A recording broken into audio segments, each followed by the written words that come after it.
Welcome. We as a nation must not only address the out-of-control active duty and veteran abuse of marijuana, opioids, alcohol, and smoking, but also the infliction upon our youth from military service of post-traumatic stress, post-traumatic stress disorder, and the heartbreaking incidence of military-related suicide. I'm Gus Kapler. I served as a trauma surgeon in Vietnam. The following is a plea for the rehabilitation of our nation's warriors. Our citizens expect veterans to act normal when returning home, but it's only the veteran's body that has returned to safety. Their nervous system is still in the military, at war. Is it not the responsibility of our nation to recognize this dichotomy and promote a veteran's successful reintegration? Not to dispose of, but to rehabilitate. As with Vietnam veterans, today's veterans relate that they were sent home to sink or swim. Our nation has accepted substance abuse, PTSD, active duty suicide, 1 a day, and veteran suicide, 20 a day, as the cost of doing business and the new normal. Why are our warriors' brains incapable of regaining harmony? The major factor is that the average age of current inductees is 22. Their brains are adolescent. Another key factor is the stigma of the military culture, if one does not suck it up.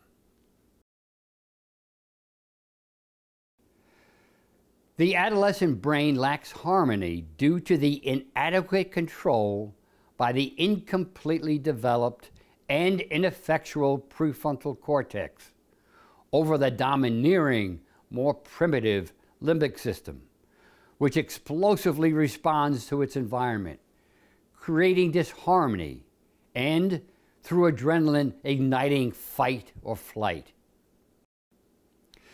By design, basic training exaggerates the limbic systems, switching on to develop effective combatants who respond aggressively in a programmed manner at a moment's notice to engage, fight, or flight.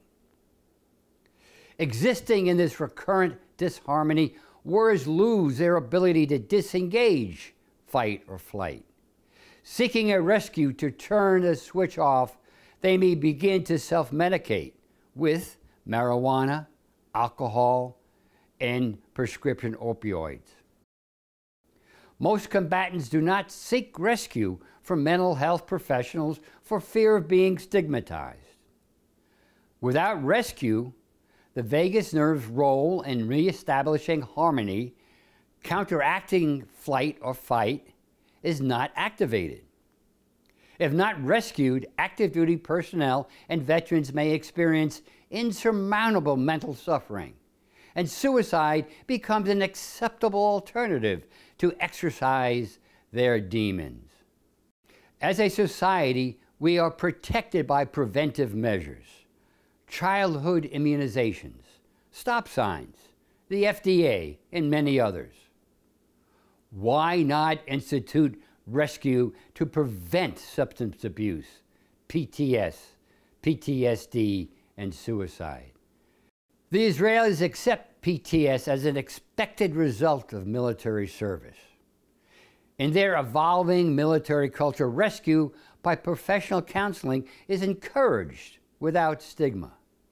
They understand that a strong military unit stabilizes the warrior and encourages harmony.